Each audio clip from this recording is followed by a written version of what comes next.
चयन हो गया था। हाँ जी, चयन की प्रक्रिया हो गया था। चयन की प्रक्रिया हो गया था।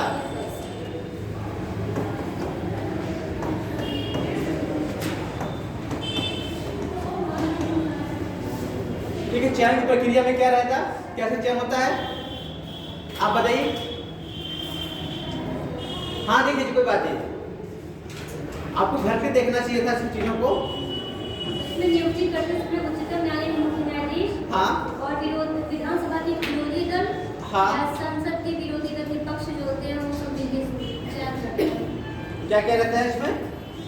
उच्चतम न्यायालय के मुख्य न्यायाधीश और मुख्य न्यायाधीश और विधानसभा के विपक्ष के और ठीक है, तो ये इनका सम्मिलित किया जाता है और उसका चयन किया जाता है। ठीक है, और गठन और कार्यकाल इनका हाँ हाँ। यूपी के लिए उत्तर प्रदेश के लिए कितना है आपने? 8 वर्ष है। पहले क्या था, 5 वर्ष ही था, लेकिन कब किया गया? 2012 के बाद कब 8 वर्ष किया गया। कितना वर्ष? 8 वर्ष कर दिया गया। ठीक है,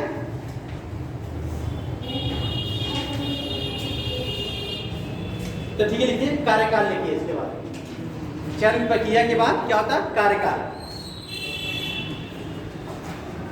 कार्यकाल का लोकायुक्त का कार्यकाल।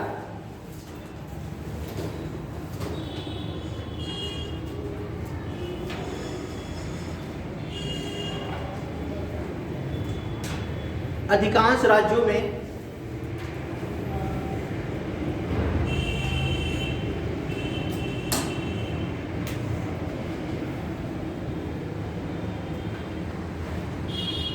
ये पूछा गया था, ध्यान रखिएगा, 2 बार पूछा गया था कार्यकाल। उत्तर प्रदेश में यूपी स्पेशल में 2 बार पूछा गया था कि इनका कार्यकाल कितने वर्ष का होता है।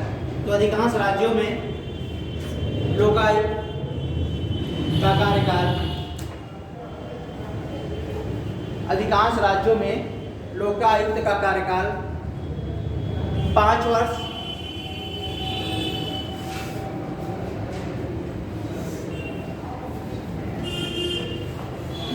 या 65 वर्ष की आयु जो पहले हो।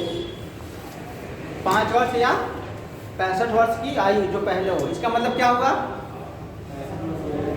65 वर्ष या 5 वर्ष जो पहले हो, मतलब क्या होगा? जैसे किसी की नियुक्ति मतलब 55 पे कर दी गई है, हाँ। तो 5 साल बाद 60 पे वो रिटायरमेंट हो जाएगा। हाँ। और सर जैसे उसकी नियुक्ति 62 पे हुई है, हाँ। तो उसका कार्यकाल जो होता है मतलब 65 वर्ष को रिटायरमेंट हो जाएगा। हाँ, यानी 5 साल उनको पूरा नहीं नहीं हो पाएगा। जैसी उनकी उम्र 65 वर्ष होती है, उनको अपनी कार्यकाल उनका क्या होगा? खत्म होगा। ठीक है, इसका मतलब जो भी पहले हो जाए। क्लियर है?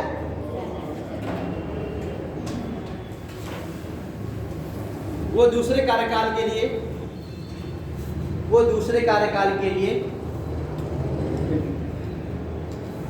पुनर्नियुक्ति का प्रावधान नहीं है।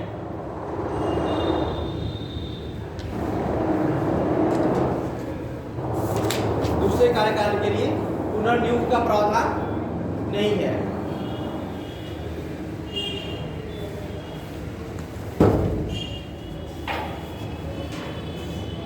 उत्तर प्रदेश में लोकायुक्त का कार्यकाल पहले 5 वर्ष था।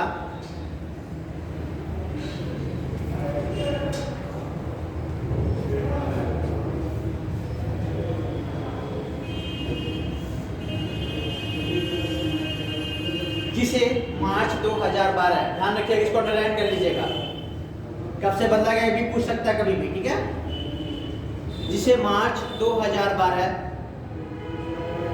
में संशोधित करते हुए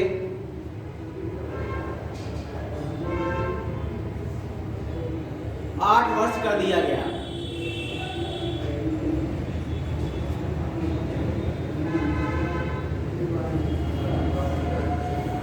ठीक है, कितना कर दिया गया? 8 वर्ष कर दिया गया। अब लोकायुक्त के क्या है? अधिकार लिखिए, यानी इनको कौन कौन से अधिकार दिए गए हैं? लोकायुक्त के अधिकार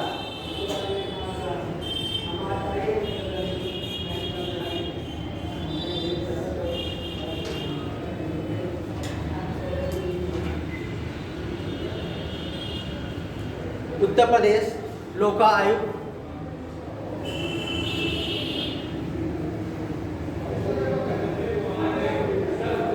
तथा उप लोका आयुक्त अधिनियम, लोका आयुक्त तथा उप लोका आयुक्त अधिनियम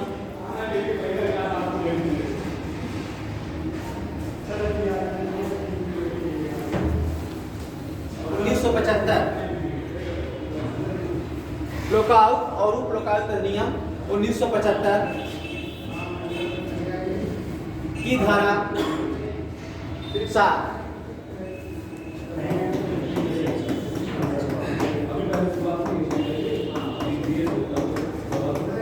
धारा 7 के अनुसार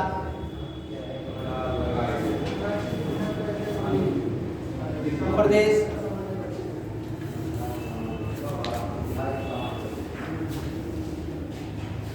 का लोका आयुक्त निम्न मामलों में अन्वेषण कर सकता है। प्रदेश का लोका आयुक्त निम्न मामलों में अन्वेषण कर सकता है। पहला पॉइंट, मंत्री या सचिव, कोई मंत्री हो या सचिव, उनके मामले भी क्या कर सकता है, वो खोजबीन कर सकता है। ठीक है, मंत्री या सचिव। यस। दूसरा आपका लिखिए, प्रदेश के विधानसभा या विधान परिषद। दूसरा पॉइंट, प्रदेश के विधानसभा या विधान परिषद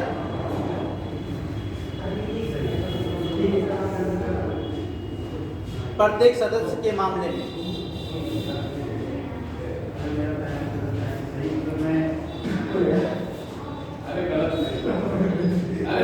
ठीक है। तीसरा पॉइंट आपका, प्रत्येक क्षेत्र समिति का प्रमुख के मामले में। क्षेत्र समिति, मैंने पंचायत पढ़ाया था आप लोगों को। पंचायत त्रिस्तरीय पंचायत होती थी। कौन कौन सी पंचायत थी?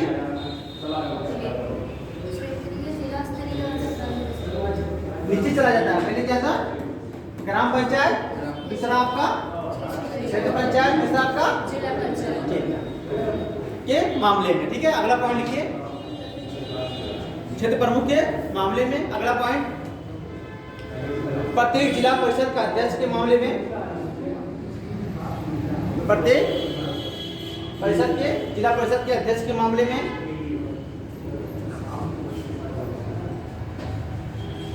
और अगला, प्रत्येक नगर महापालिका का नगर प्रमुख के मामले में। प्रत्येक नगर महापालिका के नगर प्रमुख के मामले में।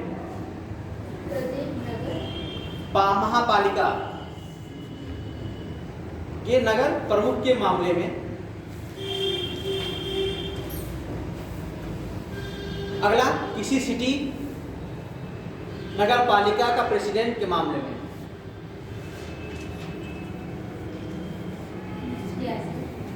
किसी सिटी नगर पालिका के प्रेसिडेंट के मामले में।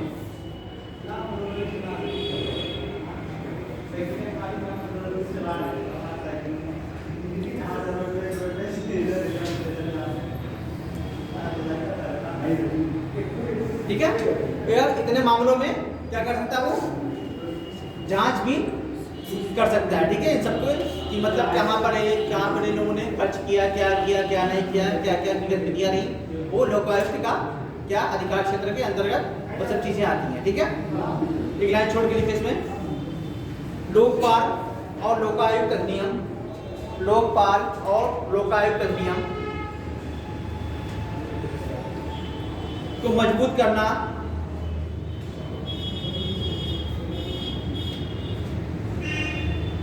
और इसके साथ साथ पर्याप्त संसाधन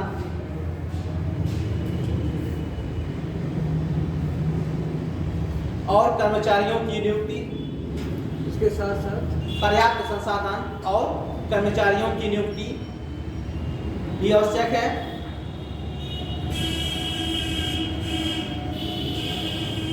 जवाबदेही और पारदर्शिता, जवाबदेही और पारदर्शिता में वृद्धि करना भी आवश्यक है। यानी मतलब क्या है, लोक आयुक्त के अगर सक्षम बनाना है तो इन सब चीजों को क्या करना है, लागू करना जरूरी है। यानी उनके पास क्या होना चाहिए, पर्याप्त संसाधन होने चाहिए, उनके पास कर्मचारी होने चाहिए, धन की भी और स्वतंत्रता भी होनी चाहिए। ठीक है, क्लियर है। अब नीचे लिखिए, पूछ दिएगा, कभी कभी पूछता है, उत्तर प्रदेश के प्रथम लोकायुक्त, उत्तर प्रदेश के प्रथम लोकायुक्त विशंभर दयाल शर्मा हैं, जिनका कार्यकाल 1977 से लेकर 1982 तक रहा।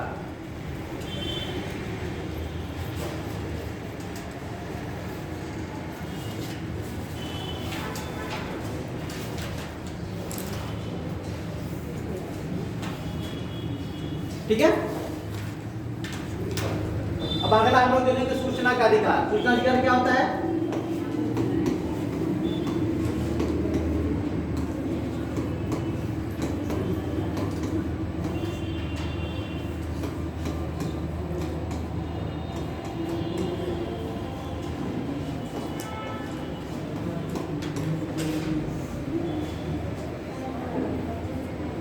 ठीक है, राइट टू इंफॉर्मेशन। इंफॉर्मेशन। ठीक है, सूचना का अधिकार कौन से अधिनियम में, 2005 के। ठीक है, ठीक है।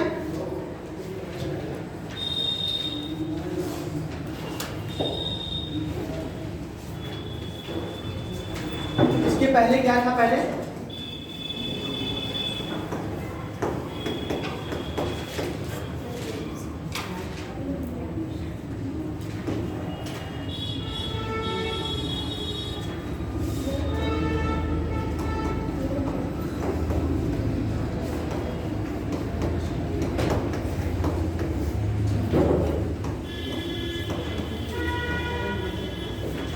पहले क्या था, सूचना स्वतंत्रता अधिनियम 2002।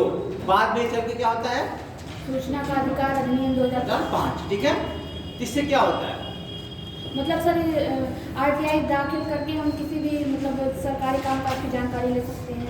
हाँ, क्यों लेते हैं सरकारी जानकारी, मतलब क्या उसके फायदे क्या है, क्या नुकसान उसके, जानकारी लेते हैं ताकि पता चले कि हाँ सिस्टम में क्या चल रहा है क्या। देखिए, जैसे मान लीजिए कि कोई संस्था है, ठीक है, वो आपके लिए क्या कर रही है, क्या नहीं कर रही है, ये आपका अधिकार होना चाहिए कि उसके बारे में हम पूछ सकें। ठीक है, हमें उसका मतलब कोई भी चीज़ क्या होता है, कोई गोपनीय चीज़ को क्या हो, उजाले में लाना, यानी कोई गोपनीय है, अंदर क्या चीज़ें हो रही हैं उसको प्रकट करना ही क्या होता है, ये सूचना के अधिकार के अंतर्गत आता है। ठीक है, जैसे ये होता है कि ये मतलब किसी संस्था, किसी ऑर्गेनाइजेशन को जवाबदेही के प्रति क्या होता है, जिम्मेदार बनाता है कि उनके मन में क्या होता है, एक डर रहता है कि अगर हम गलत काम करेंगे तो हमसे पूछा जाएगा, तो उसको हमें देना पड़ेगा, इसलिए ये लाया गया। ऐसे ये चीज़ें जो थी पहले से विद्यमान थी। ठीक है, स्वतंत्रता अधिनियम 2002 में। लेकिन हम वाक और स्वतंत्रता संविधान में जब पढ़ते हैं आर्टिकल 19, आर्टिकल 19 में क्या है, वाक एवं अभिव्यक्ति की स्वतंत्रता, वाक एवं अभिव्यक्ति की स्वतंत्रता। ठीक है, उसको ये क्या करता है, मजबूत बनाता है। ठीक है, उसमें भी आपको कोई बात पूछने की आज़ादी दी जाती है, तो ये भी क्या करता है, उसको एक तरह कानून अधिकार दिया जाता है कि आप पूछ सकते हैं और आप मुझसे इंफॉर्मेशन ले सकते हैं, और इंफॉर्मेशन आपको विदिन 30 डेज के अंदर देना है। कितना देना है, 30 दिन के अंदर देना है। अगर आप किसी भी विभाग से कोई जानकारी मांगते हैं तो किसके दिन में, 30 दिन के 30 दिन के अंदर उनको आपको वो जानकारी मुहैया कराना है। ठीक है, अगर नहीं देते हैं फिर आप 90 डेज में फिर क्या होता है आपका, फिर से दाखिल करेंगे। हाँ, 90 दिन में कर सकते हैं, उसके बाद फिर नहीं होता फिर वो अलग प्रावधान है उनको दंड देने का, जो भी चीज़ें हैं। ठीक है, अगर किसी के मतलब उससे है तो मतलब जीवन से, मरण से लेकर संबंधित है, तो वो आपको 48 में मतलब आवर में आपको देना है उनको जानकारी। तो ये आता है, यानी ये चीज़ें कहता है कि किसी भी चीज़, देखिए अभी जितना भी हम लोगों ने पढ़ा, क्या पढ़ा है, भ्रष्टाचार पढ़ा है, और क्या पढ़ा हमने, लोक आयुक्त पढ़ा है। इसके पहले फिर मैंने क्या पढ़ा और लोगों, ठीक है, वो पढ़ा है। तो ये सब क्या होता है, ये सब जवाबदेही के लिए होता है। ये मतलब एक ट्रांसपेरेंसी होना चाहिए, मतलब अनुशासन होना चाहिए, किसी भी चीज़ को स्मूथली लागू करने के लिए होता है। ठीक है, अब जैसे इसके बाद हम लोग अगर सूचना का अधिकार पढ़ेंगे, सूचना का अधिकार भी उसके लिए ही होता है। किसके लिए कि भ्रष्टाचार ना फैले और सुचारू रूप से चले, संस्था चले, जो भी मतलब गलत चीज़ों का ना हो, जो भी ये चीज़ें हमारे लिए है वो हमारे के लिए ही हो। ठीक है, मतलब वो इधर उधर चीज़ें ना हो। तो ये सब चीज़ें जितने भी हथकंडे हैं, ये सब क्या होता है, मतलब एक पारदर्शिता, एक ट्रांसपेरेंसी, भ्रष्टाचार मुक्ति की तरफ क्या करता है, लाता है। सिटीजन चार्टर पढ़ेंगे इसके बाद हम लोग, तो वो भी यही करता है। ठीक है, सिटीजन चार्टर भी यही करता है कि मतलब आप उनको जवाबदेह बनाता है, सामाजिक, आर्थिक, राजनीतिक सब चीज़ों को लेकर। तो ये भी उसके लिए है। ठीक है, यहाँ भी आपको किसी भी संस्था का कि कोई भी क्या मतलब चीज़ है तो उसके बारे में आप पूछ सकते हैं, उसका एक प्रावधान है, उस चीज़ के 30 दिन के अंदर उनको जानकारी देनी है। जैसे आप मान लीजिए मुख्यमंत्री अभ्युदय योजना में, ठीक है, आप इसके बारे में पूछ सकते हैं। लेकिन ये इसमें भी ध्यान रखना है कि वो चीज़ें हैं जैसे कि देश की सुरक्षा से जुड़ा चीज़ है तो आपकी जानकारी नहीं दी जाएगी। ठीक है, और मान लीजिए किसी निजी मामला है तो उसमें भी वो जानकारी आपको नहीं दी जाएगी। ये कुछ सार्वजनिक संस्थानों के लिए है। ठीक है, निजी वालों के लिए रक्षा मंत्रालय से संबंधित कोई जानकारी नहीं दी जाएगी। ठीक है आपको, क्योंकि वो क्या होगा, देश के हित के लिए, किसी भी मतलब दंगे को लेकर, कोई चीज़ और को लेकर, सब चीज़ों की देश में अखंडता के लेकर, ये सब चीज़ें अपनी जानकारी नहीं दी जाएगी। यानी उसका भी एक सीमित दायरा है। ठीक है, इसमें नहीं कि कुछ भी पूछ देंगे, राष्ट्रपति क्या दिन में खाते हैं, क्या रात में खाते हैं, ये सब चीज़ें नहीं। ठीक है, उनका एक निजी लाइफ, अपना जीवन जीते हैं, वो सब चीज़ें। आप अपने संस्था से बारे में पूछ सकते हैं, संस्था आपके लिए क्या कर रही है, गवर्नमेंट हमारे लिए इतना की है, देश में हमने कितना योगदान दिया, कितना नहीं दिया, इसके बारे में आप जानकारी ले सकते हैं। तो RTI का यही है। ठीक है, आपको कुछ अमाउंट देने के बाद आपको उसमें कहीं 10 रुपये का अमाउंट है, कहीं कुछ रुपये, जैसे अभी आयोग से हम लोग कुछ पूछते हैं, आयोग से अगर हम लोग कुछ पूछते हैं, जैसे अपनी मार्कशीट पूछते हैं, कट ऑफ के बारे में पूछते हैं, तो 10 रुपये का अमाउंट लगता है।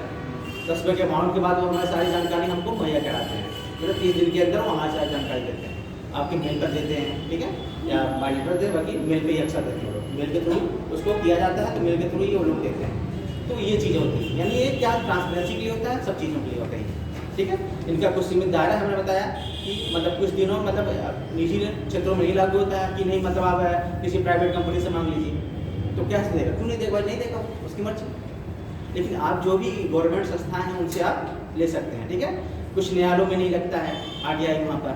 ठीक है, तो ये मतलब एक देश की सुरक्षा के लिए कुछ न्यायालयों में, और मतलब कि ये सब की समुदाय विशेष को लेकर चीज़ों को भड़काने के लिए, सब चीज़ों को रोकने के लिए उसमें ये लागू उनके नहीं होता है, उनका एक दायरा सीमित है। ठीक है, तो इसको थोड़ा सा लिख लीजिए, फिर उसके बाद हम लोग सिटीजन चार्टर देखेंगे। ठीक है, चलिए RTI लिखिए, सूचना का अधिकार अधिनियम 2005, सूचना का अधिकार अधिनियम 2005।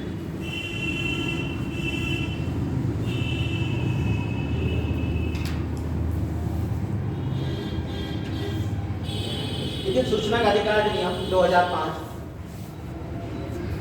पूछा गया था RTI कब लागू हुआ था, तो ध्यान रखिए किस अधिनियम के तहत, तो 2005 ध्यान रखिएगा। ठीक है, ये मेंस का पढ़ना है, लेकिन इसमें जो फैक्ट है उसको ध्यान में रखना आप लोग, वो PT में पूछे जाएगा आपका।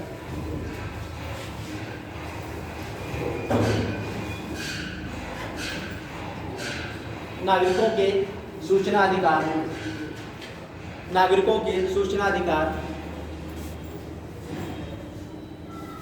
संबंधी नियमों और प्रक्रियाओं को,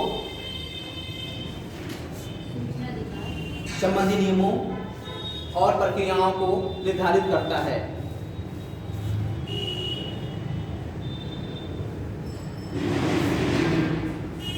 इस अधिनियम से पहले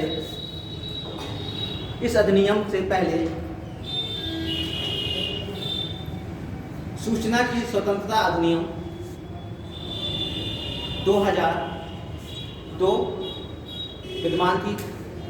इस अधिनियम से पहले सूचना का स्वतंत्रता का अधिनियम 2002 विद्यमान थी।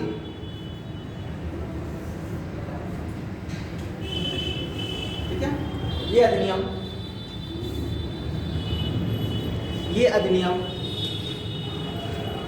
भारतीय संविधान में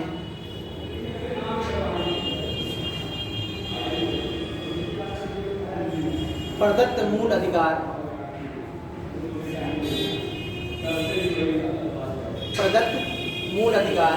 आपको आर्टिकल 19 के वो अधिकार याद है नहीं सारे ABCDEFG घूमने का और भाषण देने का, ठीक है, संगठन बनाने का, बोलने का, व्यापार करने का, ये सब याद है नहीं सीक्वेंस में, ये सब भी याद किया करिए, पूछा जाता है, ठीक है। आर्टिकल जितने सारे हमने कहा ना कि करके क्या करिए, वो सब कहीं ना कहीं पूछा जाएगा आपको। 19 में जितने भी हैं ABCDEFG, ठीक है, उसको ध्यान में सीक्वेंस में रखिए। मूल कर्तव्य पूछा गया 2-3 बार सीक्वेंस में, पूछ दिया गया कि देश की स्वतंत्रता, मतलब क्वेश्चन नंबर पर, चौथे नंबर, 5वें नंबर, 6वें नंबर पर सीक्वेंस में, तो भी ध्यान रखना आप लोगों को। मूल कर्तव्य 11 हैं तो 11 को भी रखना है, ठीक है, सीक्वेंस वाइज एक एक करके, पहला क्या कहता है, दूसरा क्या कहता है, तीसरा, चौथा, पांचवा, ठीक है, तो ये चीजें हैं, इसको वो ध्यान रखिएगा, ठीक है। इसलिए कहते हैं कि पेपर लगाया करिए आप लोग, पेपर लगाने से पता चलेगा क्वेश्चन कहाँ कहाँ से पूछा जा रहा है, ठीक है। चलिए अगर लिखिए, प्रदत्त मूल अधिकार अभिव्यक्ति की स्वतंत्रता, अभिव्यक्ति की स्वतंत्रता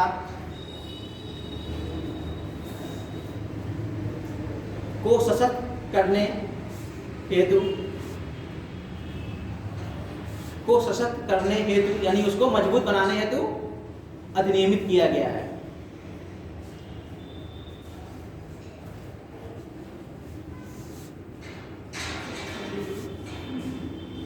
अतः ये एक अंतर्निहित मूल अधिकार है।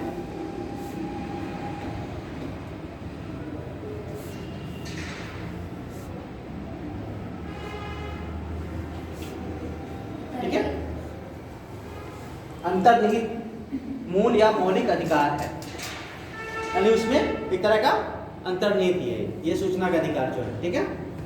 लिखिए आगे इसके, सूचना का अधिकार अधिनियम 2005, सूचना का अधिकार अधिनियम 2005 सरकारी सूचना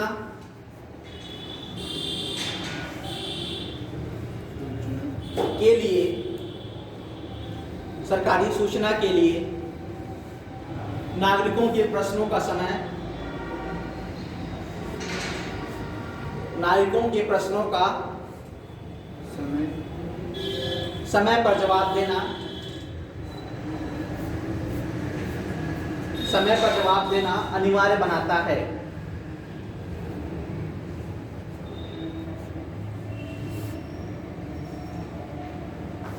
ठीक है, इस अधिनियम का मूल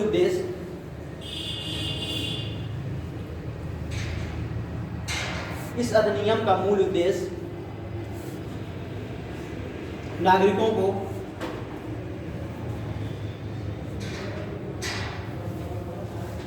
सशक्त बनाना, नागरिकों को सशक्त बनाना, सरकार के कामकाज में पारदर्शिता लाना, नागरिकों को सशक्त बनाना, सरकार के कामकाज में पारदर्शिता लाना,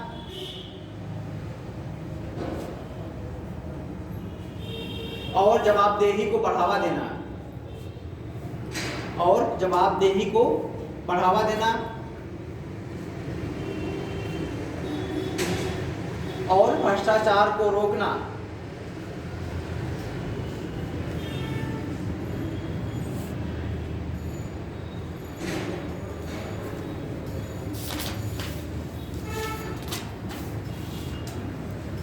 अतः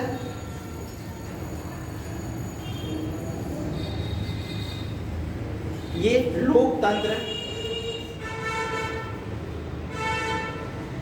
लोकतंत्र के लिए कार्य करता है।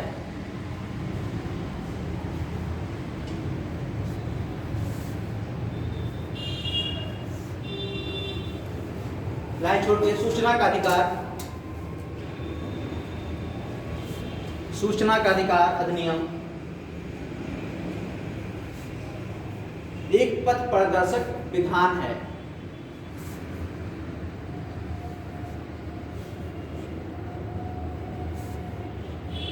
जो गोपनीयता के अंधकार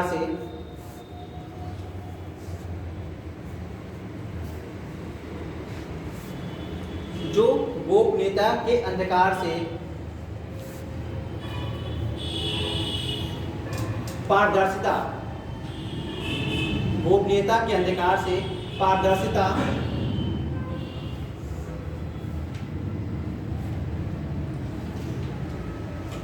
के युग में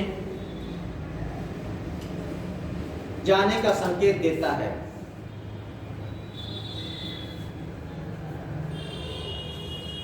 इस लाइन का मतलब क्या हुआ? हाँ जी, कोई बताए मुझे। मतलब सर सिस्टम में ट्रांसपेरेंसी बनी रहे, इसके लिए ये कार्य करता है। हाँ, जैसे मतलब कि कोई भी चीज अगर हम आप नहीं पूछेंगे तो आपको जानकारी नहीं दी जाएगी, वो छुपी की छुपी रहेगी, ठीक है। कोई भी इंफॉर्मेशन आपको नहीं मिलेगा, इसलिए ये गोपनीयता के अंधकार से पारदर्शिता की ओर लाता है, ठीक है। यानी आपको जवाबदेहिता बनाता है, ट्रांसपेरेंसी भी रहती है और आपको उस चीज़ के बारे में जानकारी रहती है। क्योंकि किसी चीज़ के बारे में अगर आपको जानकारी ना रहे तो आपको संशय रहेगा। जैसे मान लीजिए मैंने फॉर एग्जाम्पल आपको दिया था पिछले क्लास में कि अगर आप एग्ज़ाम दे रहे हैं और आपका मतलब वो चीज़ें ना हो, आपका मार्क्स ना बताया जाए, आपका मतलब क्या क्वेश्चन का आंसर चेंज हुआ क्या नहीं हुआ बताया नहीं जाए, तो फिर आपके अंदर संशय रहेगा, नहीं हमारे इतने मार्क्स थे, इतने मार्क्स रहे होंगे, मेरा सिलेक्शन नहीं हुआ, ठीक है। अगर आपके सारी चीज़ें आपके सामने रख दी जाएंगी तो आपका आकलन अपने आप हो जाएगा, फिर आप खुद से आकलन करेंगे और आगे बढ़ेंगे, यही ना। तो उसमें क्या होगा, आपको विश्वास रहेगा और उस संस्था को विश्वास रहेगा, और दोनों में क्या रहेगा, इन दोनों मजबूत होंगे। वो भी अपना क्या करेगा, अपने अच्छे से विकास करेगा, जहाँ कमियां रहेंगी उसको उजागर करेगा, मतलब कमियां, और उसके बाद उसको मेहनत करेगा, आगे बढ़ाएगा, और संस्था भी अपने आप में एक मजबूत संस्था बनेगी, ठीक है। तो ये चीज़ें क्लियर है। तो आरटीआई का मतलब यही काम करता है। अब देखिए, सूचना के अधिकार अधिनियम 2005 की प्रमुख धारा है। सूचना के अधिकार अधिनियम 2005 की प्रमुख धारा है।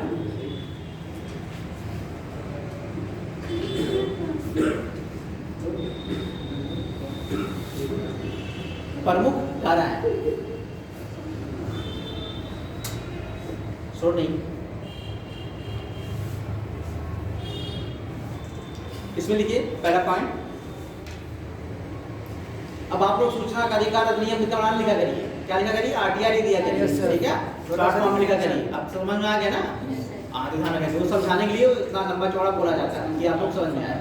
लिखिए आरटीआई अधिनियम की धारा 4, आरटीआई अधिनियम की धारा 4 के अनुसार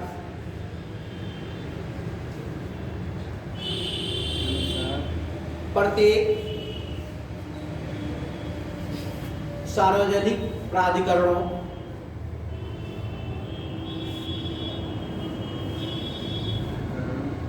द्वारा सूचना के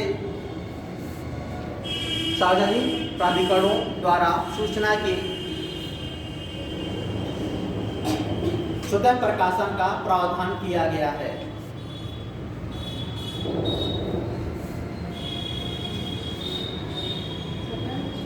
प्रकाशन का प्रावधान किया गया है।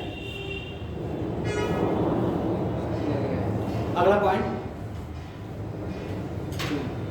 आरटीआई अधिनियम की धारा 8(1) में या के अनुसार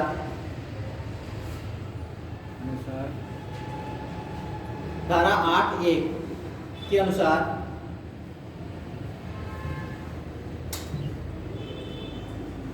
सूचना प्रदान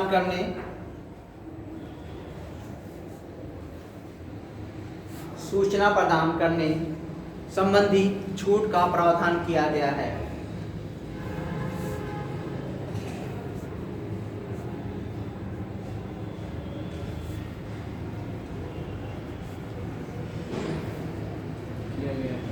तीसरा पॉइंट,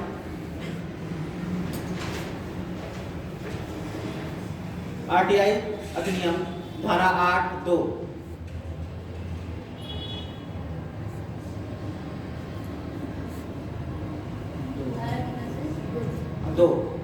8(2) 8 और 2 के अनुसार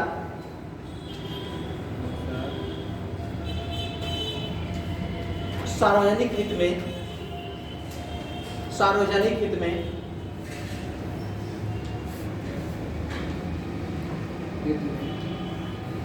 महत्वपूर्ण होने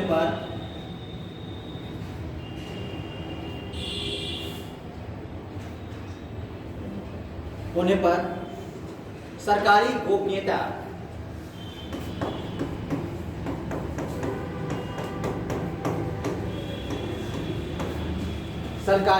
गोपनीयता अधिनियम 1923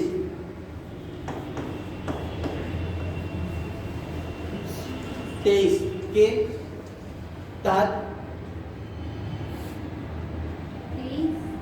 तहत छूट प्राप्त जानकारी के प्रकाशन हेतु प्रावधान किया गया है।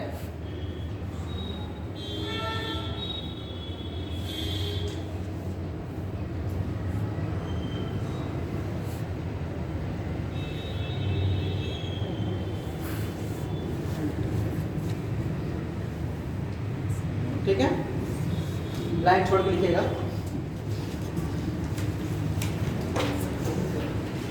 कोई भी नागरिक एक सार्वजनिक प्राधिकरण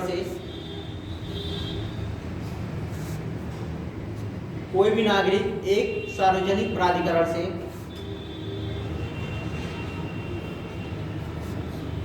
जानकारी का अनुरोध कर सकता है।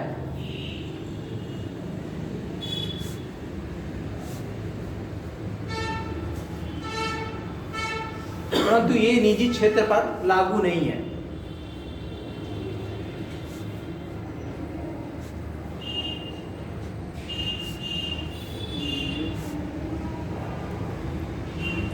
ठीक है, सामान्यतः तौर पर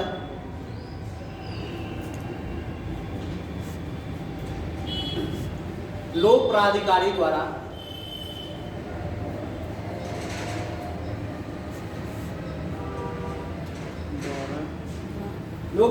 द्वारा आवेदन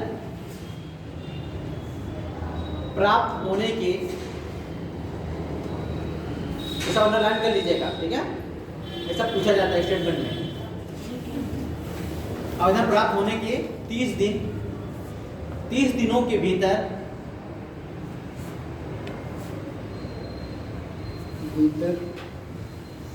किसी आवेदक को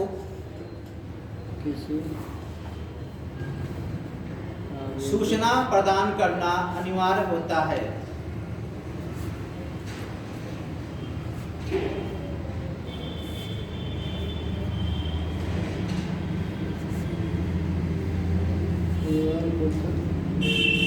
करना अनिवार्य होता है। यदि मांगी गई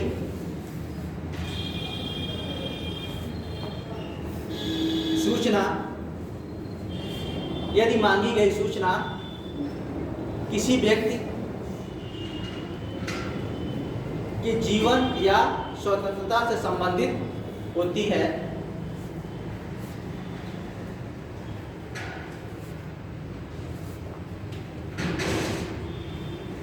तो उसे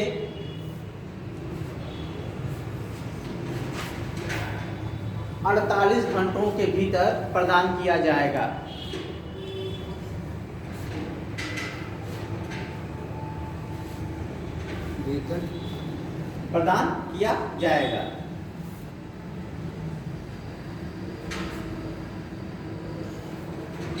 ठीक है, यदि नागरिक दी गई जानकारी से संतुष्ट नहीं है,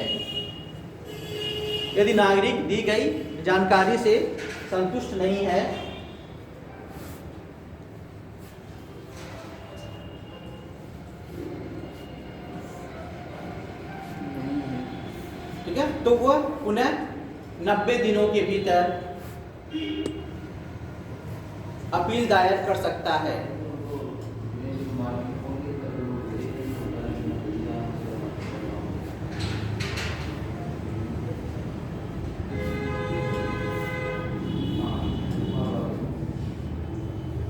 सकता है। ठीक है। सार्वजनिक प्राधिकरणों द्वारा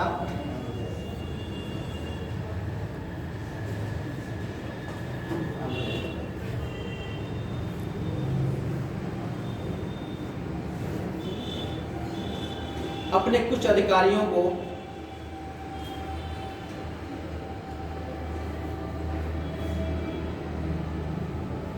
लोक सूचना अधिकारी के रूप में नियुक्त किया जाता है।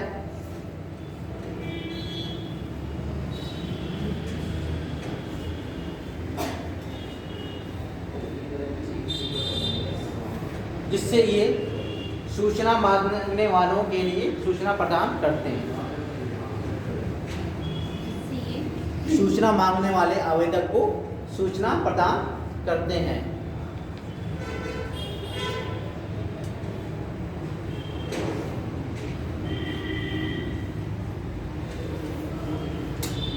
ठीक है, ये हो गया। इसके बाद ये होगा सूचना अधिकार के अपवाद। क्या होगा?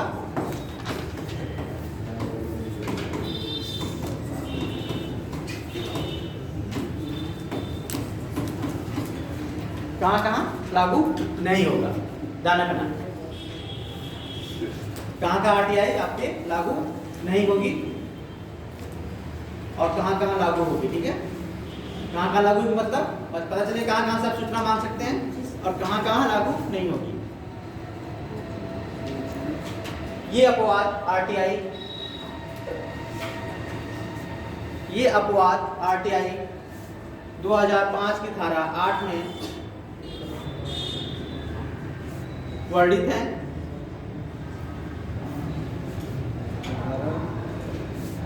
धारा 8 में वर्णित हैं, जिनके आधार पर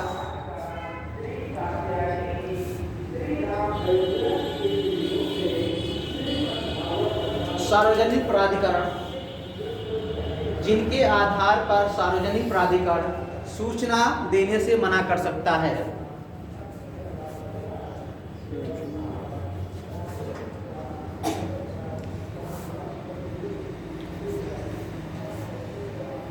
पहला पॉइंट,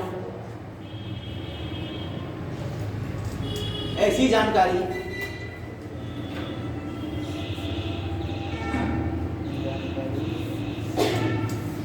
जो राष्ट्रीय सुरक्षा हितों,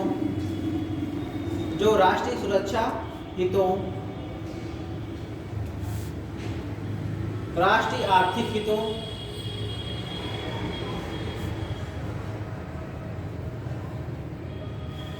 सब अंडरलाइन करते हुए जाइएगा, कहां कहां नहीं दी जाएगी जानकारी आपको। ठीक है, राष्ट्रीय आर्थिक हितों, वैज्ञानिक रुचियों,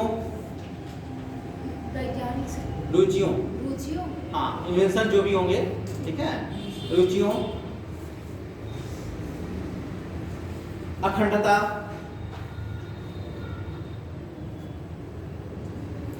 और जो विदेशी राज्यों के संबंध को प्रभावित करे,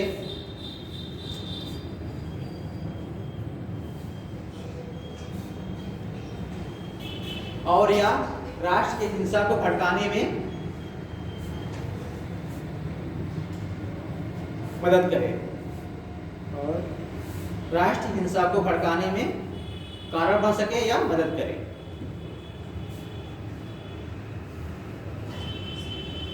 ये आपके मोटे तौर पर मोटी इन सब की जानकारी आपको नहीं दी जाएगी। इनके बारे में अगर कोई पूछते हैं तो आपको जानकारी नहीं दी जाएगी। दूसरा पॉइंट,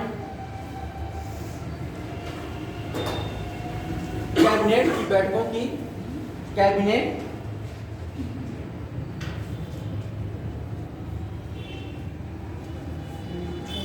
की बैठकों से संबंधित जानकारी आपको नहीं दी जाएगी।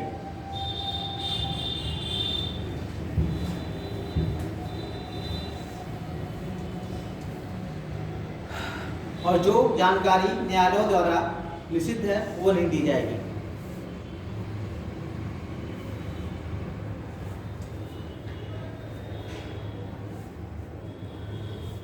न्यायालयों द्वारा जो जानकारी निषिद्ध है वो नहीं दी जाएगी, जिनको मना किया गया। ठीक है,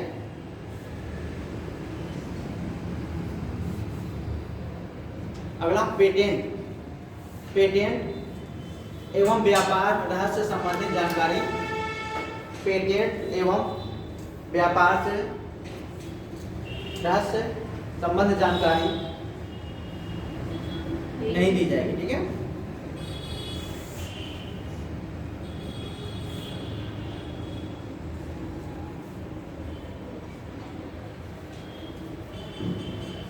वो सूचना, अगला वह सूचना जो व्यक्तिगत संबंध से संबंधित है,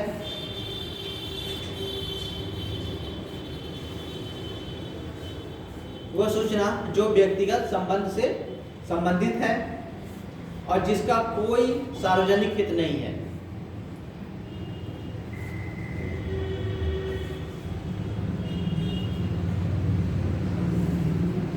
जिसका कोई सार्वजनिक हित नहीं है, यानी समाज के लिए कोई उसका फायदा नुकसान नहीं है, ठीक है। अगला लिखिए, वो सूचना जो किसी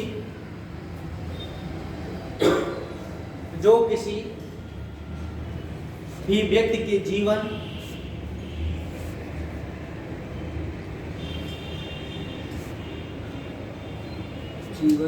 या शारीरिक सुरक्षा को खतरे में डालती है, शारीरिक सुरक्षा को खतरे में डालती है,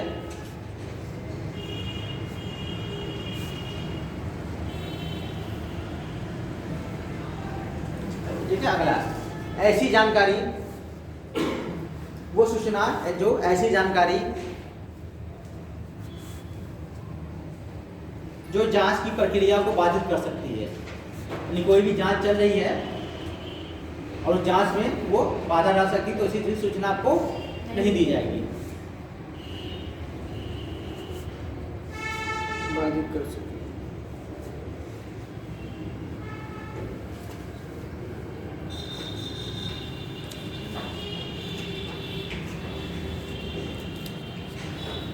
ठीक है। अब लिखिए इसमें सूचना अधिकार अधिनियम के क्रियान्वयन में आने वाली समस्याएं। सूचना अधिकार अधिनियम के क्रियान्वयन में आने वाली समस्याएं।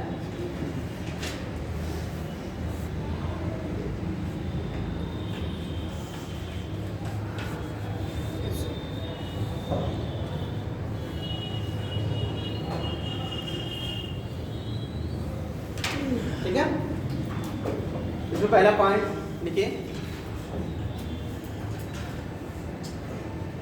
जनहित और निजता के अधिकार के संबंध में, जनहित और निजता के अधिकार के संबंध में, निजता के अधिकार के, निजता निजी, राइट टू प्राइवेसी, निजता के अधिकार के संबंध में स्पष्टता का अभाव होना,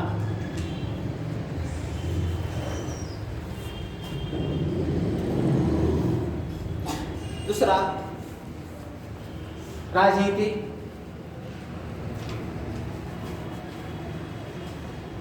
इच्छा शक्ति का अभाव,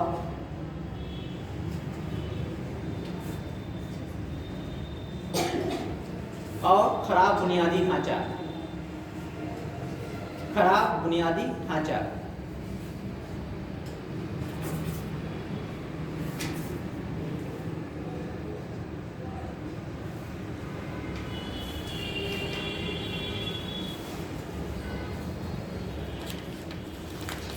आरटीआई कार्यकर्ताओं, अगला हाँ, आरटीआई कार्यकर्ताओं एवं आवेदकों की आवाज, आरटीआई कार्यकर्ताओं एवं आवेदकों की आवाज दबाने के लिए उनके खिलाफ हमलों और धमकियों जैसे अन्य साधन का प्रयोग, धमकियों जैसे अन्य साधन का प्रयोग, उनके खिलाफ हमलों या धमकियों जैसे अन्य साधन का प्रयोग करना। ठीक है,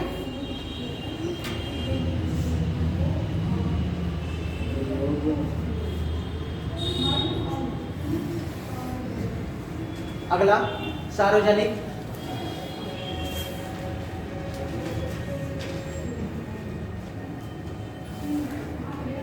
महत्व के आवश्यक मामलों पर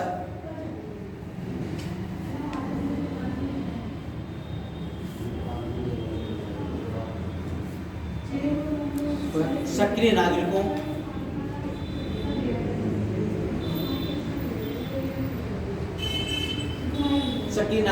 द्वारा किए गए अनुरोधों की अस्वीकृति, यानी उनका जवाब मत देना, स्वीकृत करना ही नहीं। ठीक है, और निग्लेक्ट कर देना, यानी ये सारी और भी बहुत सारी हैं, यदि इतना सफिशिएंट है आप लोगों के लिए। ठीक है, यानी कि ये चीज़ें अड़चन आती हैं आपके RTI डालने के संबंध में। मान लीजिए आपने ही डाल दिया किसी विभाग के संबंध में, पता चले उधर से आपको धमकी आ गई कि तुम और ये बार ना करो या फिर दिक्कत हो जाएगी। तो ये सारी समस्याएं हैं, क्योंकि आप क्या है, आपके पास सुरक्षा तो है नहीं। ठीक है, इसलिए ये सब चीज़ें अड़चन आई। और राजनीतिक इच्छा शक्ति का अभाव, मतलब क्यों राजनेता लोग जानबूझ के नहीं करेंगे चीज़ों को लेकर, क्यों करेंगे? अपनी चीज़ें हर चीज़ पारदर्शिता क्यों करेंगे? नहीं करेंगे। इसलिए उनका भी उसका ये वो लोग मतलब अपने मन से उसको लागू करने के लिए परिसर उतना नहीं रहते। ठीक है, चल रहा चल दीजिए, यानी मतलब निष्क्रियता का भाव रहता है। ठीक है, तो ये सब चीज़ें हैं। इसमें अब हम लोग देखेंगे उत्तर प्रदेश का राज्य सूचना अधिकार अधिनियम। उत्तर प्रदेश का राज्य सूचना अधिकार अधिनियम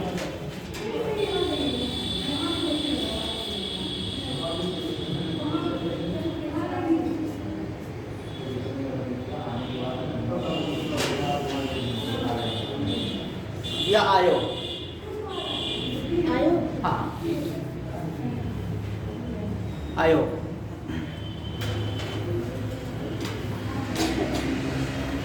देखिए, उत्तर प्रदेश राज्य सूचना आयोग 14 सितंबर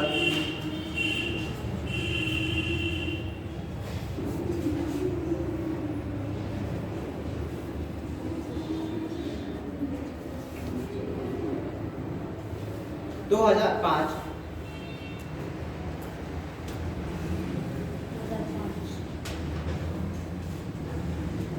को अस्तित्व में आया।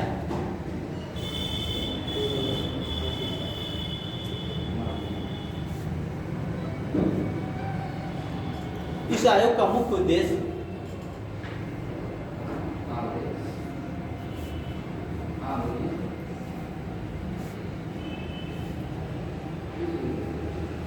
सूचना अधिकार अधिनियम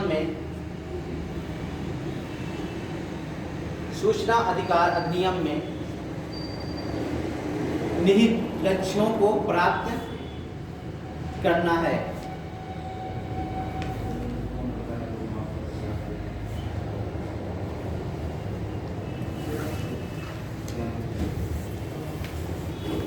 ये सार्वजनिक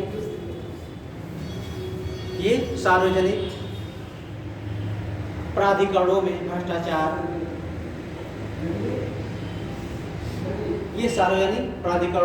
भ्रष्टाचार, को नियंत्रित करने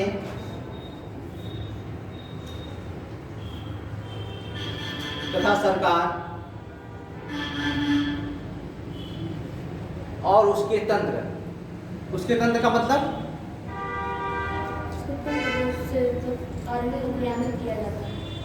उसके तंत्र मतलब जो भी जिसके द्वारा वो अपना इस्तेमाल करते हैं, जैसे मतलब ऑर्गेनाइजेशन हो गया, कार्यपालिका हो गई। ठीक है, ये सारे उनके तंत्र हैं। ठीक है, और उसके को आम जनता के प्रति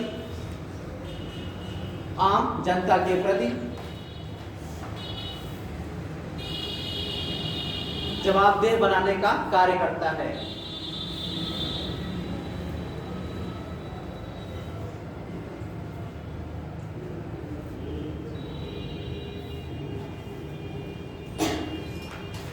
लाइट छोड़ दिखेगा। इस आयोग का गठन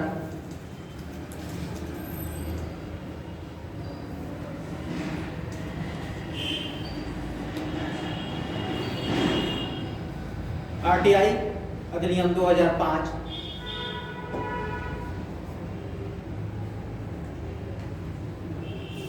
की धारा 15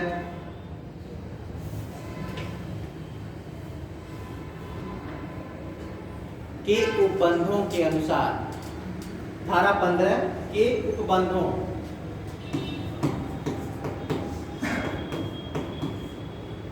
के अनुसार 14 सितंबर 2005 को किया गया।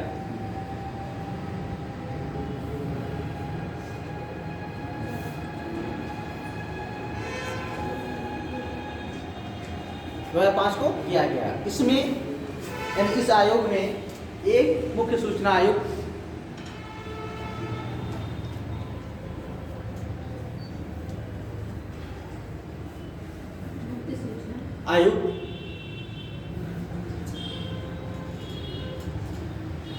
और 10 से अनधिक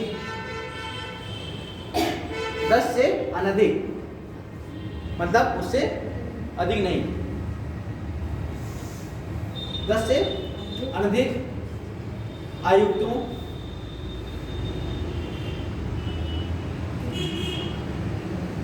की नियुक्ति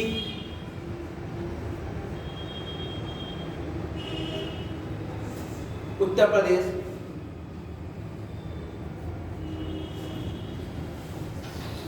महामहिम, कौन है महामहिम? राष्ट्रपति जी, उत्तर प्रदेश के राज्यपाल। ठीक है, ध्यान रखना है बोलते समय भी। राज्यपाल द्वारा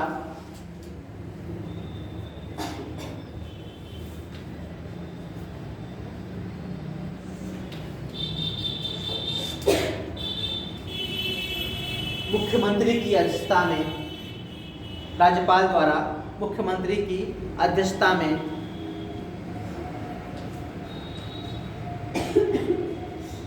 एक चयन समिति की सिफारिश पर की जाती है। समिति की सिफारिश पर की जाती है।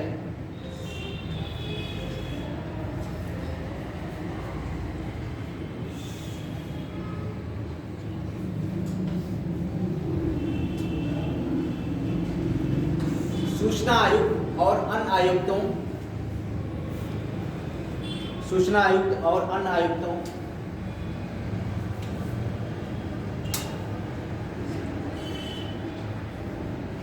के पद की शपथ, ऐसा अंडरलाइन करते रहिएगा, ठीक है, ताकि एक बार नजर पड़ जाए हम को। राज्यपाल द्वारा अधिनियम की प्रथम अनुसूची में दिए गए प्रावधानों के अनुसार किया जाता है, क्या कराया जाता है या दिलाई जाती है, ठीक है, शपथ दिलाई जाती है। सर ये जो आरटीआई है ये इंफॉर्मेशन एंड ब्रॉडकास्टिंग मिनिस्ट्री के अंतर्गत आता है, किसके? सूचना और प्रसारण मंत्रालय के अंतर्गत आता है। हाँ, उसके तहत ही किया जाता था, ठीक है। ठीक है, लिखिए, राज्य मुख्य सूचना आयुक्त, लाइन छोड़कर, राज्य मुख्य सूचना आयुक्त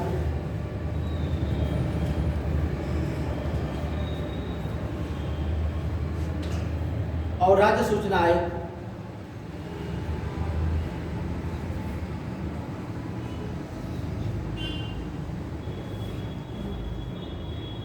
की नियुक्ति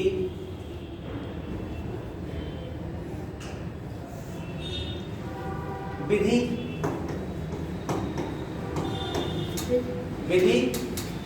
और विज्ञान प्रौद्योगिकी, यानी इन क्षेत्रों से हो जाती है, ठीक है। विधि और विज्ञान प्रौद्योगिकी, समाज सेवा,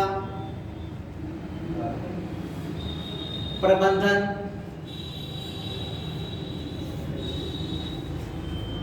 पत्रकारिता,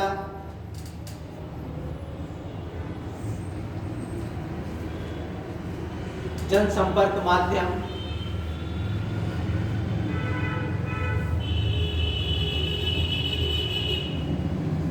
या प्रशासन और शासन में व्यापक ज्ञान और अनुभव वाले सामाजिक जीवन के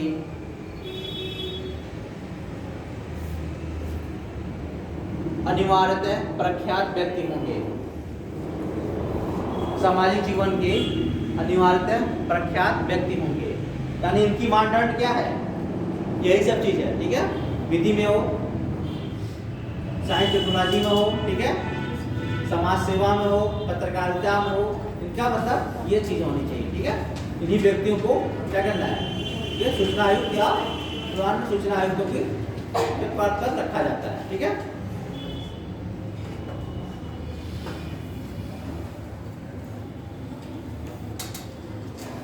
देखिए, मुख्य सूचना आयुक्त और अन्य सूचना आयुक्त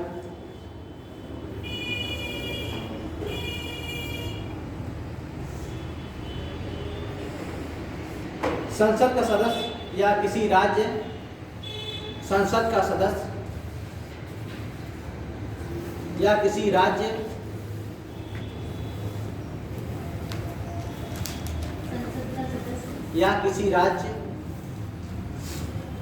या संघ राज्य क्षेत्र यानी यूनियन टेरिटरी के विधान मंडल का सदस्य नहीं होना चाहिए। विधानमंडल का सदस्य नहीं होना चाहिए।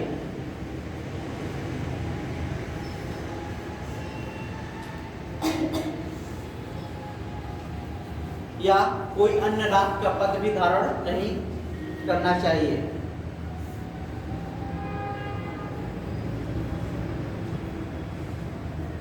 कोई अन्य लाभ का पद भी धारण नहीं करना चाहिए।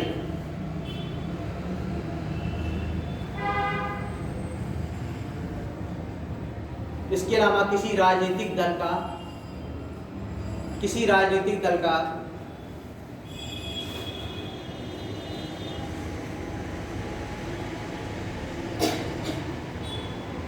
सदस्य नहीं होना चाहिए।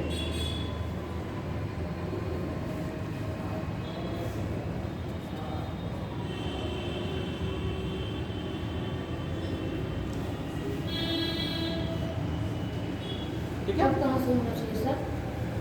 तो इतना सारा मतलब नहीं होना चाहिए सरकारी क्षेत्रों से। हाँ, इसमें लाभ का क्या नहीं होना चाहिए? पहला पॉइंट क्या है सर? जैसे कहा गया संसद के किसी राज्य या संघ राज्य क्षेत्र के विधानमंडल का सदस्य। हाँ, जैसे भी अभी जैसे वो होना चाहिए, मान लीजिए सदस्य बना है अभी, ठीक है, कोई मंत्री है, ठीक है, तो उसको भी हम सूचना आयोग का नहीं कर सकते हैं ना। कर देंगे तो फिर क्या देगा वो? अपने बच्चा जनता जो सरकार बनी हुई उसके बारे में सूचना देगा? नहीं देगा वो। दूसरा क्या है? दूसरा सर किसी लाभ का पद भी धारण नहीं करना। हाँ, अगर किसी लाभ के पद पर है, कहीं कार्यरत है, तो भी क्या होगा वो? उसके लिए उसका ज़्यादा ध्यान रहेगा, इधर कम ध्यान रहेगा, तो भी सही से ढंग से कार्य नहीं कर पाएगा। अगर राजनीतिक दल का सदस्य नहीं होना चाहिए। वही चीज़ है, अगर राजनीतिक दल का सदस्य रहेगा तो फिर दिक्कत हो जाएगी, ठीक है, समस्या खड़ी हो जाएगी। ये सब चीज़ यानी ऐसा सदस्य होना चाहिए जैसे आप लोग बनते हैं, ठीक है। बाकी उसमें भी कंडीशन है। क्या कंडीशन क्या है सर? विधि में होना चाहिए, LLB होना चाहिए, अच्छा खासा उसको बढ़िया से विधि के ज्ञाता होना चाहिए।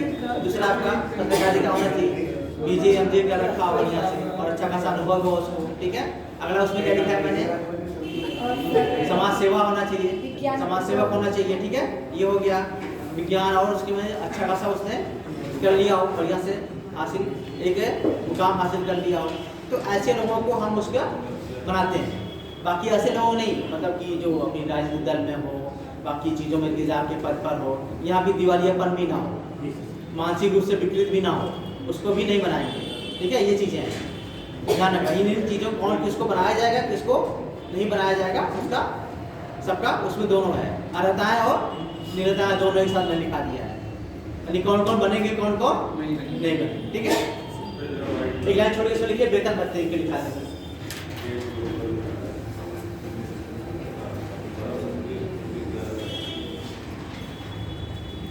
राज्य मुख्य सूचना आयुक्त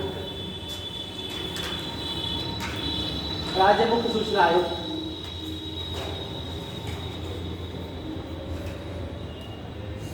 उस तारीख से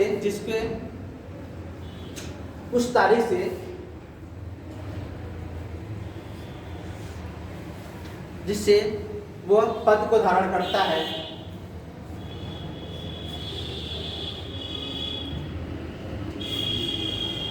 पांच वर्ष की अवधि के लिए,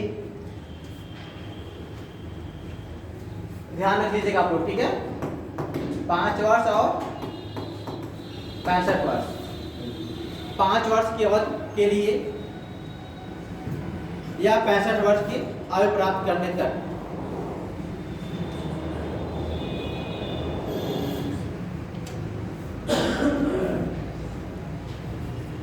इनमें से जो पहले हो तक पद धारण करेगा।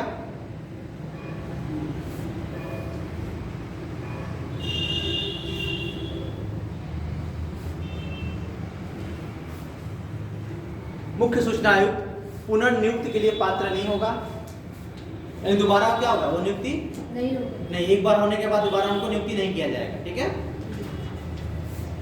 सब चाहे केंद्र का हो या राज्य का, कोई भी केंद्रीय हाँ। चुनाव आयोग से हो या फिर राज्य हाँ, चुनाव कहीं भी, मतलब ये क्षेत्र में हो।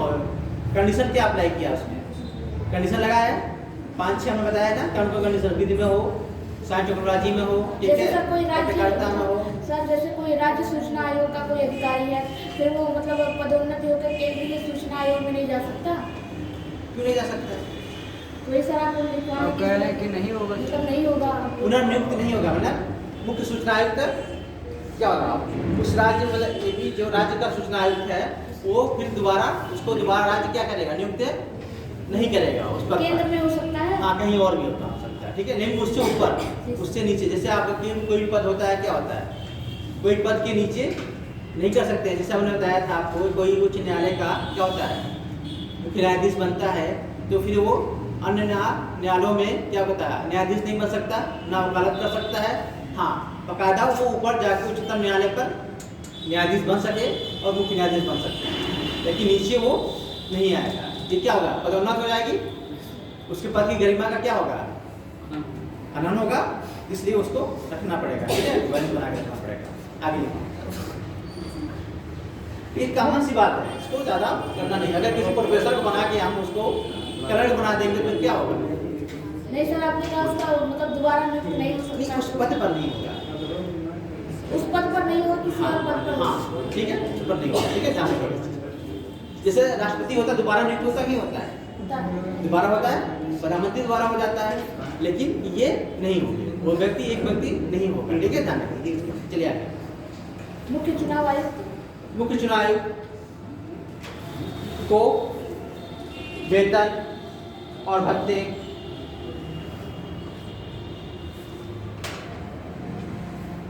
तथा उसकी सेवा के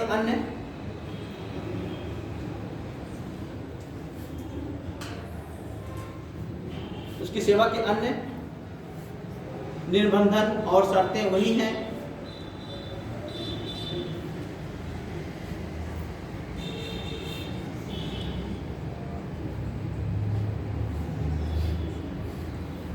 जो भारत के आयुक्त की है। भारत के सूचना आयोग की। हाँ,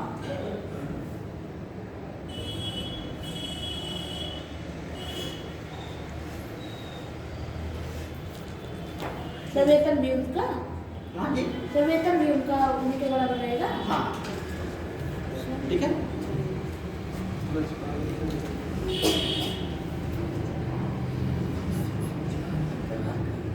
ठीक है, लिखिए राज्य सूचना आयोग के कर्तव्य, वाला हेडिंग राज्य सूचना आयोग के कर्तव्य,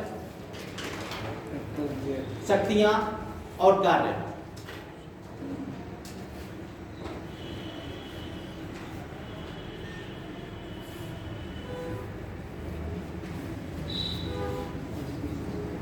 और कार्य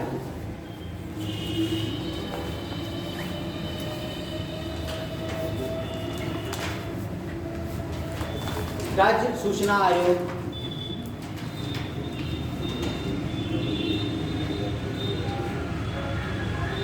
राज्य सूचना आयोग के अधिनियम की धारा 18 के अधीन, धारा 18 के अधीन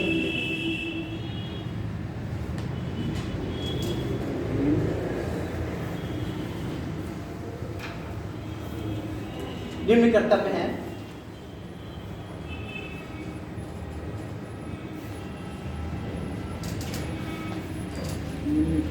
पहला पॉइंट, जो लोक सूचना अधिकारी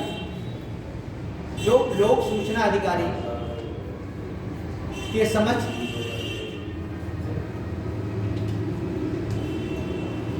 सूचना हेतु अनुरोध प्रस्तुत करने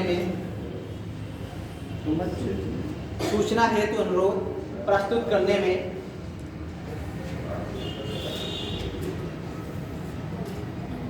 इस कारण से असमर्थ रहा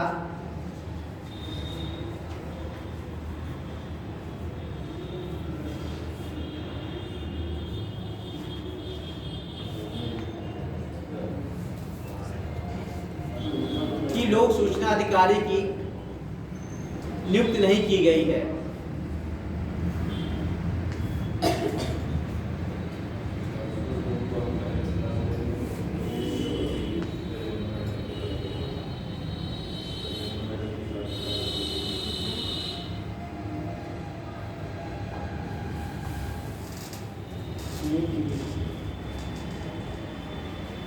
या लोक सूचना अधिकारी उसको सूचना देने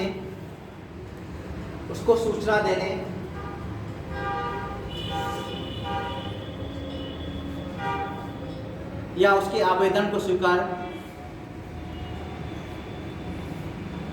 करने से मना कर दिया।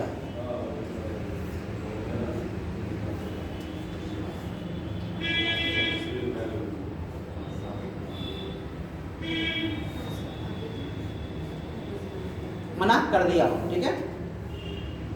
नहीं समझे सर। इसका मतलब ये है कि ये ऐसे व्यक्तियों की जांच करेंगे, ठीक है। इनका कर्तव्य बनता है कि मान लीजिए कोई भी है जो सूचना देता है अधिकारी, ठीक है। कोई अधिकारी है कि मान लो तो कोई सूचना देने का अधिकारी है, कोई आपने सूचना मांगा, आपने आवेदन किया और उसने आवेदन को क्या किया, स्वीकार नहीं किया या देने से मना कर दिया। तो सूचना आयुक्त का ये काम है कि वो उस अधिकारी की क्या करेगा, जांच करेगा, ठीक है। उस शिकायत की जांच करेगा, ऐसा आपने क्यों किया, क्लियर है, ठीक है। दूसरा पॉइंट लिखिए,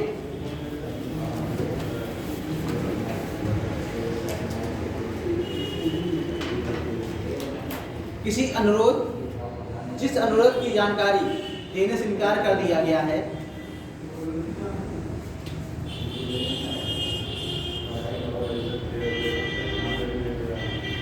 या जिससे ऐसी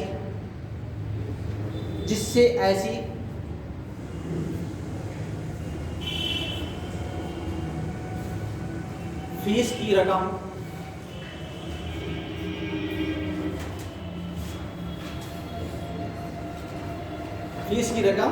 का संदाय करने का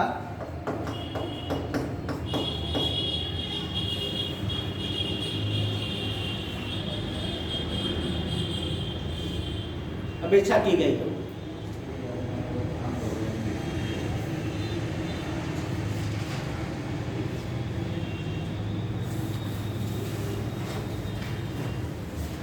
ठीक है, यानी हर आरटीआई का कुछ न कुछ क्या होता है, एक अमाउंट होता है, उसको आपको देना पड़ता है, तो वो फिर उसके बाद वो आपकी जानकारी दी जाती है, ठीक है। अगला लिखिए, आयोग को अधिनियम की धारा 18 के अधीन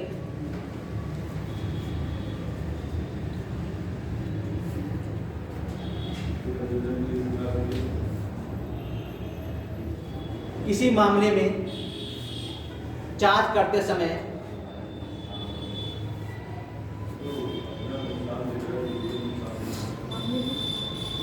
समय वही शक्तियां होंगी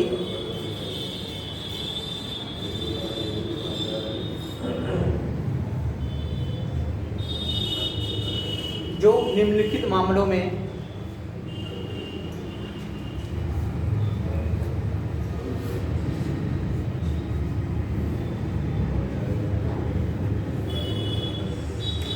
सिविल न्यायालय में निहित होती हैं। सिविल न्यायालय में निहित होती हैं। जैसे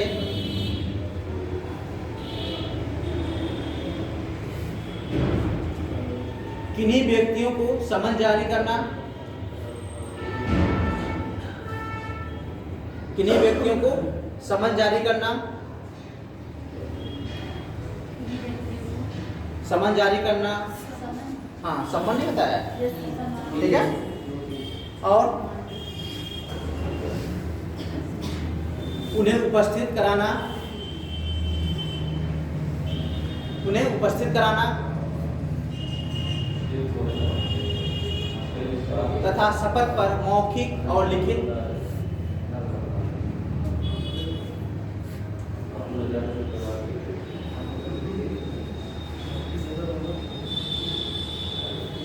साक्ष्य देने के लिए विवश करना,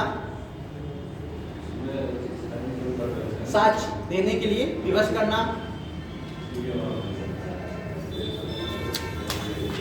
दस्तावेजों के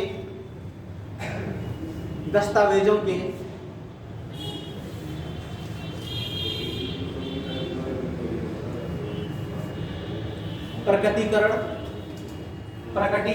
यानी उसको प्रकट करने के लिए बोलना, दस्तावेजों को प्रकटीकरण यानी उसको दिखाने के लिए कहना, ठीक है। और निरीक्षण की अपेक्षा करना,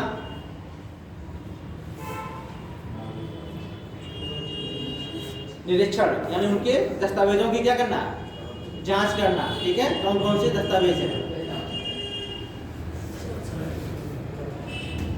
किसी न्यायालय या कार्यालय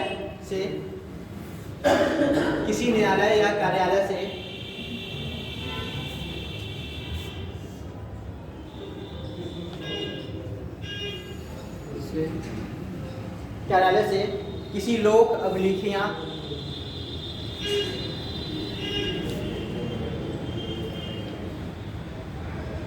और उसकी अभिलेख या उसकी प्रतियां मांगना। अभिलेख मतलब क्या होता है, मैंने बताया था जब न्यायालय पढ़ा रहे थे हम लोग, तो अभिलेख क्या था, अभिलेख न्यायालय होना। हाँ जी, अभिलेख के बारे में बताया था मैंने, अभिलेख न्यायालय होना। क्या अभिलेख होता है,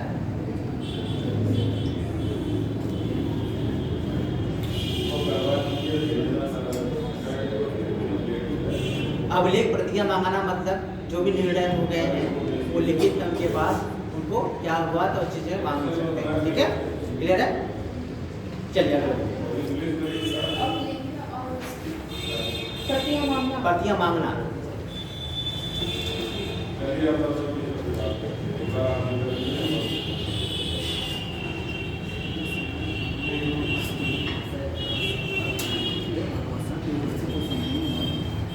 दस्तावेजों की परीक्षण के लिए समन जारी करना,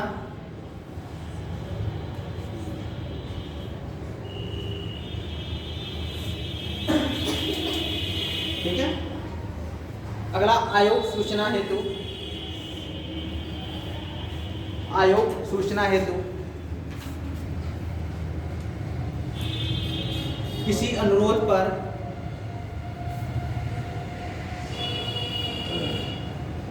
अधिनियम की धारा 19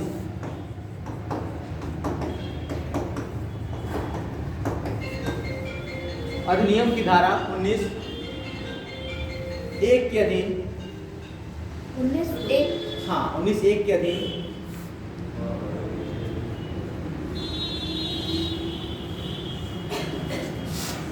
प्रथम अपीली प्राधिकारी के समक्ष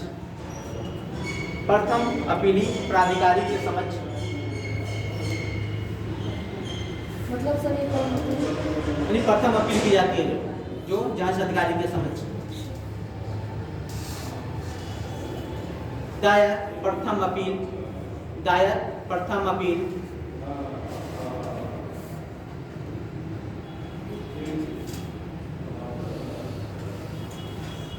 पर लोक सूचना अधिकारी सूचना अधिकारी के विरुद्ध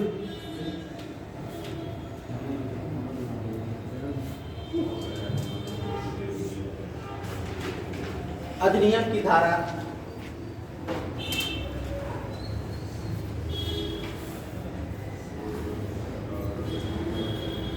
19(3)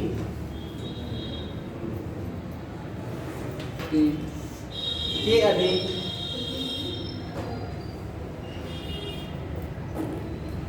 दायर द्वितीय अपील को ग्रहण कर सकता है। द्वितीय अपील को ग्रहण कर सकता है। द्वितीय दूसरा, पहला नहीं तो दूसरा चलेगा, ठीक है।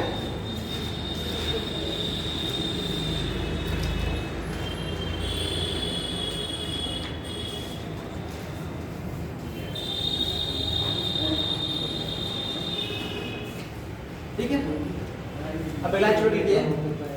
राज्यपाल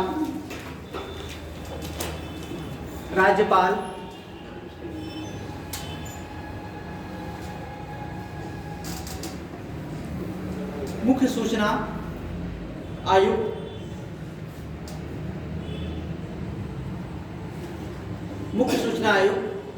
और अन्य राज्य सूचना आयुक्तों को निम्न आधारों पर हटा सकता है।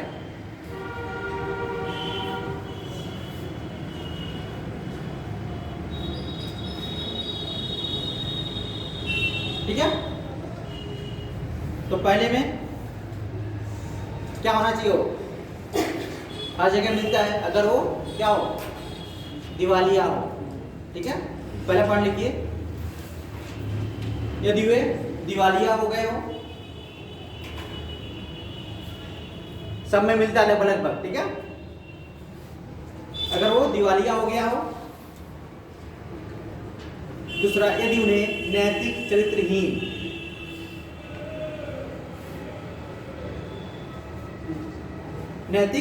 चरित्रहीनता के लिए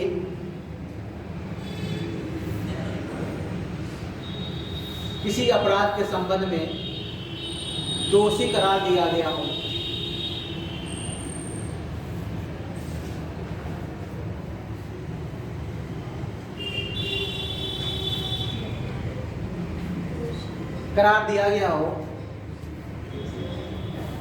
ठीक है, अगला, यदि वो अपने कार्यकाल के दौरान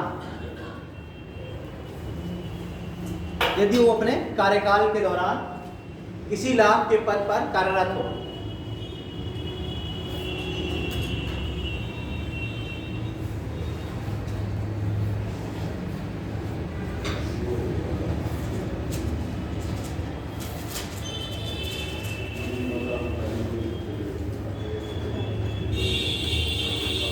ठीक है,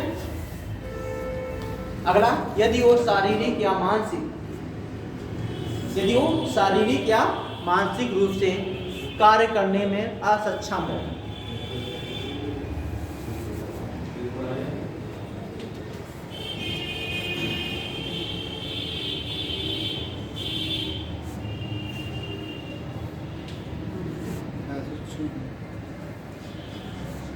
ठीक है, इसके अतिरिक्त राज्यपाल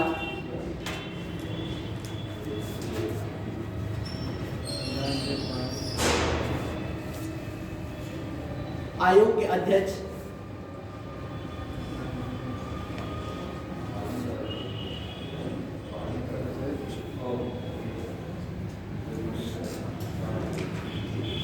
एवं अन्य सदस्य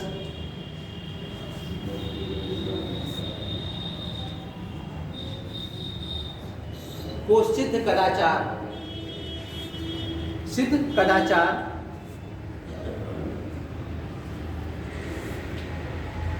या अक्षमता के आधार पर भी पद से हटा सकता है।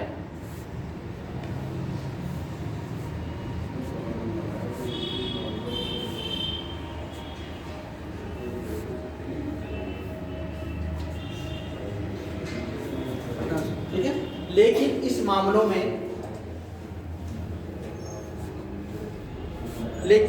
मामलों में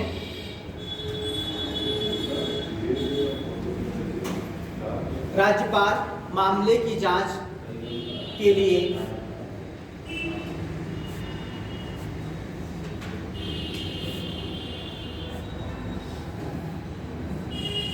उच्चतम न्यायालय के पास भेजते हैं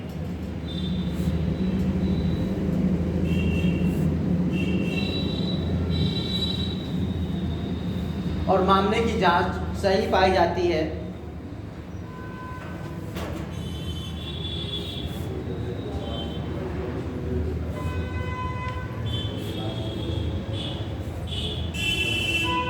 तो वह राज्यपाल को इस बारे में सलाह देते हैं।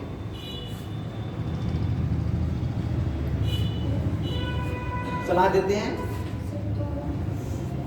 जांच सही पाई जाती है तो वो राज्यपाल को इस मामले में सलाह देते हैं, फिर उसके बाद राज्यपाल उन्हें अपने पद से हटा देते हैं।